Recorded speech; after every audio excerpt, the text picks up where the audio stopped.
Hello friends, आज हम बात करेंगे गुड़हल गुलाब के पौधे को आप किस तरीके से ठंड में क्या दे सकते हैं और किस तरीके से आप ठंड में इनको बचा सकते हैं, इनकी केयर कर सकते हैं। दिसंबर के महीने में टेम्परेचर कम हो जाता है, प्रॉब्लम आना स्टार्ट हो जाती है। गुड़हल का पौधा फूल देना बंद कर देता है या देता भी है फूल तो कुछ फूल कलियां जो हैं गिरने लगती है, तो बहुत सारे छोटे छोटे से प्रॉब्लम स्टार्ट होने लगती है। इनमें ग्रोथ अपने आनी बंद हो जाती है। इसी दौरान गुड़हल का पौधा स्ट्रेस में चला जाता है। फिर पत्तियां पीली होने लगती है, पत्तियां गिरने लगती हैं, सारी पत्तियां गिर जाती है एक टाइम पर आकर और सूखने लगती है। पौधा धीरे धीरे फिर सीज़न आने से पहले ही सूख जाता है, वो बिल्कुल ख़त्म हो जाता है। इस वीडियो में आपको बताऊंगी कि मैं पौधे को स्ट्रेस में जाने से कैसे बचा सकते हैं, आप कौन सा इसको फर्टिलाइज़र दे सकते हैं और पौधे के कुछ ज़रूरी काम जो आपको मैं इस वीडियो में ज़रूर बताऊंगी। कलियां पीली हो रही हैं, झड़ रही हैं, तो सभी का समाधान इसमें आपको मिलेगा। एक ऐसी खाद आपको बताऊंगी जो आपके पौधे को डोरमेंसी से बचाएगी, नई ग्रोथ भी आती रहेगी।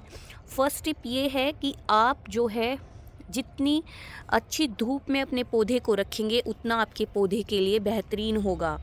पौधे को जो है ना सुबह से शाम तक की अच्छी धूप मिले तो क्या बात है, पौधे की ग्रोथ में चार चांद लग जाते हैं। मेरे जो ये पौधे रखे हुए हैं ये हमारे यहाँ पे टेरेस पे रखे हैं और सुबह से लेके शाम तक की इस टाइम तक जाती जाती धूप भी इन पे अच्छे से लगती है। इनकी ग्रोथ कंटिन्यूसली अच्छी हो रही है, कलियाँ भी बन रही है, फूल भी बन रहे हैं और ये देखिए कितनी सारी कलियाँ हैं, खिल भी रही हैं। और काफ़ी सारी कलियाँ जो खिल चुकी थी, फूल बन चुके थे, उनको इस तरीके से मैंने सबको हटा दिया है, क्योंकि अगर इनको हम लगा रहने देते तो ये गिर जाते हैं सूखकर और उसके बाद फंगस लगना स्टार्ट हो जाता है, चींटियों का अटैक होने लगता है। तो इस वजह से मैं इन सूखे हुए फूलों को फटाफट हटा देती हूँ। धूप अच्छी मिलती रहती है तो पौधा आधी दिक्कतों से तो वैसे ही सरवाइव कर जाता है। अगर धूप प्रॉपर नहीं देते हैं तो पहली बात तो इन पे कलियां नहीं बनेंगी, अगर बनेंगी तो वो फूलों का जो साइज़ है वो अच्छा निकल के नहीं आता है, कलियां झड़ने लग जाती है, गिर जाती हैं और जो उनका कलर है वो भी काफ़ी चेंज होने लगता है। दूसरी बात मैं करूँगी आपसे पानी के बारे में। पानी का तो खास ही ख्याल रखना पड़ता है। देखिए मिट्टी को सूखने दे पर चेक करके हो पानी ही देना चाहिए, ज़्यादा सूखे भी ना। 15 दिन में एक बार गुड़ाई भी करते रहें। गुड़ाई करने से मिट्टी नीचे तक सूख जाएगी और कीड़े फंगस लगने से बच जाएगा। गीली मिट्टी है तो पानी नहीं देना। बहुत ज़्यादा पानी से भी कलियां स्ट्रेस में आ जाती है, जिसकी वजह से वो गिरने लगती हैं, कलियां बनती हैं। तो कि मिट्टी जो है ड्राई है, आपको दिख रही है, टॉप सॉइल चेक कीजिए और कम से कम 1-1.5 इंची आप देख रहे हैं नीचे से नमी निकलने लगी है, तो इसका मतलब पौधे को जो है पानी की अभी आवश्यकता नहीं है। वैसे तो मैंने इसमें ऊपर से स्प्रे करके देती हूँ तो इस वजह से नमी बनी रहती है, पर सूखने पर ही पानी 2-3 दिन में एक बार देती हूँ मैं। इस पौधे में जो मैंने मिट्टी बनाई हुई है वो क्या है, काफ़ी दिन तक चल जाती है एक बार वाटरिंग करने के बाद, तो इसमें मैं बहुत कम पानी देती हूँ। और जो ये वाला मेरा पौधा है इसकी मिट्टी जल्दी ड्राई हो जाती है तो इसको दूसरे दिन पानी चाहिए होता है। लेकिन मैं ओवर वाटरिंग अपने पौधे में नहीं करती हूँ, लिमिट में ही पानी देती हूँ जो इसकी रिक्वायरमेंट होती है। तो देखिए आज ही पानी दिया, इस तरीके से इसकी टॉप सॉइल दिख रही होगी आपको किस तरीके से गीली है। तो जब ये सूखेगी उसी के बाद मैं इसको पानी देती हूँ 2 या 3 दिन के अंदर। थर्ड पॉइंट है कि मैं अब अपने पौधे में क्या दूँ, क्या खाद देनी चाहिए हमें इस टाइम पे दिसंबर के महीने में, जो हम अपने पौधे को बचा सके और कलियां जो हैं वो रेगुलर बनती रहें, अच्छे से खिले। ये काफ़ी बड़ा जो फ्लावर आता है वो वाला मेरा गुड़हल का पौधा है, इसमें काफ़ी अच्छा फ्लावर खिलता है। लेकिन देखिए अभी कितनी सारी कलियां इसमें बन गई हैं और कलियां बनी हैं तो इसको रिक्वायरमेंट भी ज़्यादा चाहिए होती है। अगर हम रिक्वायरमेंट कम करेंगे पौधे की, फर्टिलाइज़र कम देंगे या फिर नहीं देंगे महीने भर तक, तो देखिए नेक्स्ट फ्लावरिंग जो आएगी वो छोटी हो जाएगी, अच्छे से फ्लावर खिल नहीं पाएगा। हर एक पौधे को जो है फ्लावरिंग के बाद एक अच्छा फर्टिलाइज़र चाहिए होता है। अगर हम उसको वो प्रोवाइड नहीं करते हैं तो फिर नेक्स्ट फ्लावरिंग अच्छी नहीं आएगी बिल्कुल भी। तो आपको करना क्या है मैं आपको बताती हूँ। पहले आप क्या दे सकते हैं अपने पौधे को। अगर आपके पास पोटाशियम है, मार्केट का पोटाशियम है, तो आप आधा चम्मच के करीब ले सकते हैं। ड्राई फॉर्म में होता है, उसको 1 लीटर पानी में घोल के अपने पौधे में 15 दिन में एक बार दे दीजिए।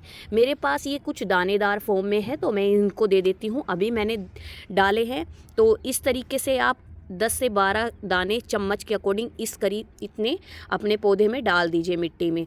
नहीं तो आप क्या यूज़ कर सकते हैं वो भी मैं आपको बताऊंगी। अगर आप ऑर्गेनिक फर्टिलाइज़र का यूज़ करना चाहते हैं तो कौन सा है। वैसे तो जो ये मेरा पोटाशियम है ये ऑर्गेनिक है, ये मैंने ऑनलाइन परचेज़ किया था, लेकिन मार्केट में जो मिलते हैं वो केमिकल वाले। अगर आप डाल रहे हैं तो आधे चम्मच के करीब पानी में घोल के 15 दिन में एक ही बार देना है। ध्यान रखना पानी की जो मिट्टी जो है ना वो थोड़ी सी ड्राई होने लगे उसके बाद ही देना, हल्की सी गुड़ाई करके। उससे क्या है पौधे में अच्छे से फर्टिलाइज़र पहुँच जाता है।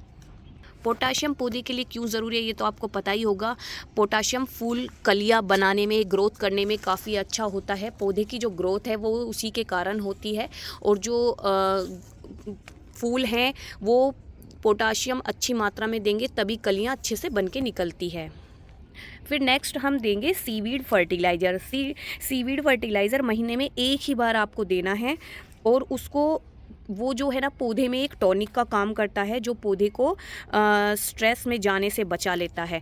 तो इसलिए आप एक बार सीवीड का ज़रूर इस्तेमाल कीजिए। सीवीड लिक्विड भी आता है और सीवीड जो है ग्रेनेड फॉर्म में भी आता है। मैं आपको दिखाती हूँ। ये देखिए मेरे कुछ सीवीड के दाने हैं। इस तरीके से ये हमें इतने करीबन देते रहने चाहिए। महीने में एक बार ही आप देंगे, आपका पौधा अच्छे से कीड़ों से, इंसेक्ट से बचा रहेगा।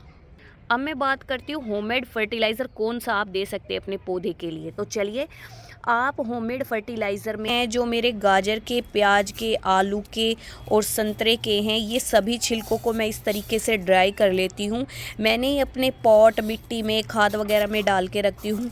इससे क्या है थोड़ी हवा वगैरह चलती है ओपन एरिया में तो ये उड़ते नहीं हैं। इस तरीके से ये मिट्टी में रहेंगे और ये 2 से 3 दिनों में बिल्कुल ड्राई हो जाते हैं। ये देखिए मैंने किस तरीके से इतने सारे इकट्ठे किए हुए हैं।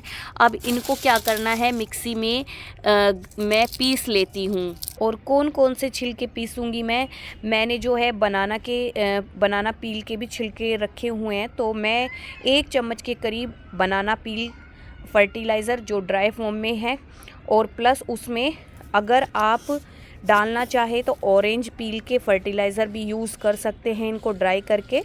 या फिर अगर आपके पास अभी बनाना पील फर्टिलाइज़र नहीं है अवेलेबल, ये आजकल आपको ऑनलाइन भी इजीली मिल जाता है अगर आप घर पे नहीं बना रखा है आपने तो।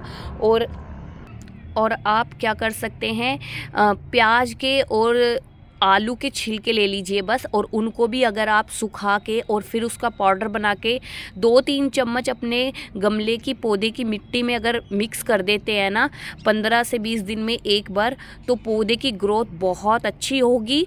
और पौधे में जो डॉर्मेंसी में जाने की समस्या है ना उससे हमारा पौधा लड़ जाएगा, इंसेक्ट फ्री हो जाएगा। चींटियाँ अटैक आने लगता है, फ्लावरिंग ख़राब होती है, फ्लावर जो है काफ़ी छोटा आने लगता है, वो सारी समस्या आपकी ख़त्म हो जाएगी। ध्यान रखिए इस जो ये फ्लावरिंग आपकी होती है उस समय के बाद आपको यूज़ करना है, या उससे पहले जब कलियां बनना स्टार्ट हो जाती है तब तक आप कर सकते हैं।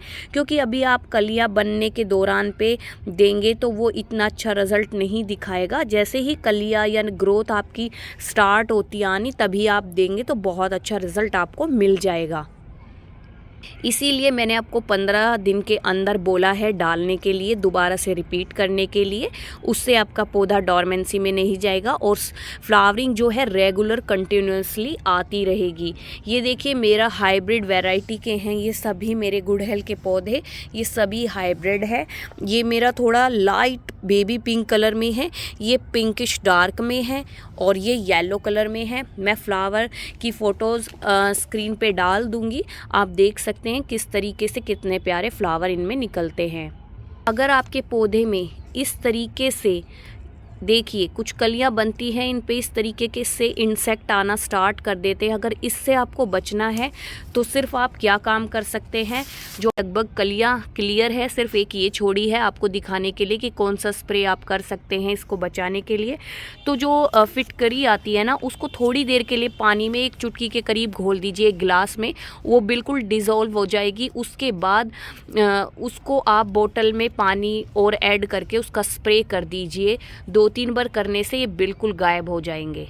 या फिर आपके किचन में बेकिंग सोडा मिलेगा, मीठा सोडा जिसको बोलते हैं, 1/4 चम्मच के करीब उसको डाल के 1 लीटर पानी में उसका स्प्रे 3 से 4 दिन में कर दीजिए। कलियाँ इतनी सुंदर निकलेगी और जो ये इंसेक्ट जो लगे हुए हैं ना, ये सभी गायब हो जाएंगे 3-4 दिनों में ही। उम्मीद करती हूँ वीडियो आपके लिए बहुत यूज़फुल रही होगी और आपको ये जानकारी अच्छी लगी होगी और आपका पौधा डोरमेंसी में जाने से पहले ही आप अपने पौधे को बचा लेंगे।